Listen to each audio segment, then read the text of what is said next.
যে কোনো জায়গায় বেড়াতে গেলে ভালো খাবার দাবার মানে ঘরোয়া খাবার দাবার পাওয়া একটা খুব মুশকিল হয়ে পড়ে। তো আপনারা যারা বোলপুরে ঘুরতে যাবেন তাদের জন্য আজ সন্ধান দেব অনেক কম দামে আনলিমিটেড বাঙালি খাবারের একটি হোটেলের। তো আদতে এটা একটি পাইস হোটেল।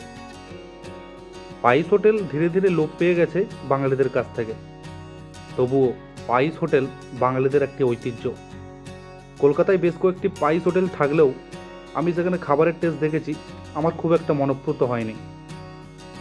পাইস হোটেল বলতে এমন একটি হোটেলকে বোঝায় যেখানে কম খরচে আপনি মানসম্মত খাবার পাবেন। শান্তিনিকেতন বোলপুরেও এরকম বহু পাইস হোটেল রয়েছে। তাদের মধ্যে অন্যতম হলো প্রায় ৭৫ বছরের পুরনো মহামায়া হোটেল। তো এই হোটেলটি সম্পর্কে বিস্তারিত আমি জানাচ্ছি, ভিডিওতে সঙ্গে থাকুন। আরও একটি কথা বলে রাখি, আপনারা যারা বোলপুরে ঘুরতে আসবেন তো তাদের জন্য আমি অনেকগুলো ভিডিও করে রেখেছি, আমি সেগুলো ডেসক্রিপশনে দিয়ে দেবো, আপনারা সেখান থেকে একটু দেখে নিতে পারবেন।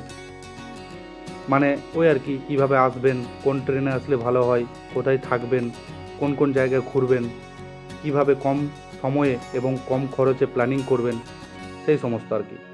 তো যাই হোক, এবার মূল প্রসঙ্গে আসা যাক।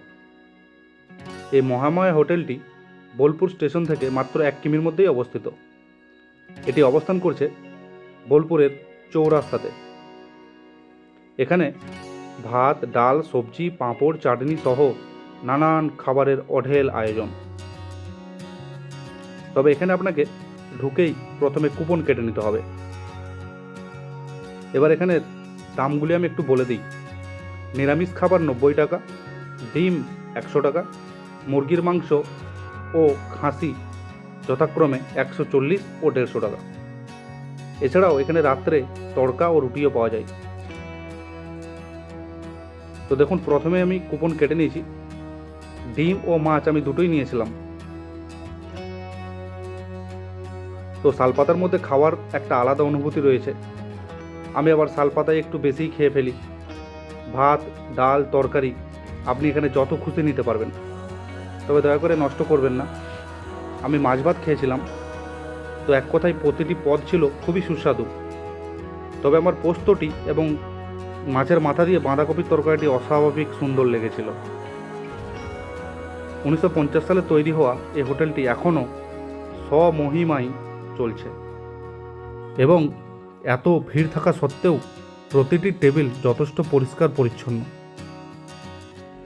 এবং দুপুরবেলায় আপনাকে লাইনেও দাঁড়িয়ে থাকতে হতে পারে, কারণ সেই সময় প্রচণ্ড ভিড় থাকে। আসলে বোলপুরে যারা ঘুরতে আসেন তাদের পছন্দের প্রথম সারিতেই রয়েছে এই হোটেল, তাই ভিড় তো স্বাভাবিক, সেই সঙ্গে আনলিমিটেড খাবার দাবার, তাও আবার ঘরোয়া পদ্ধতিতে।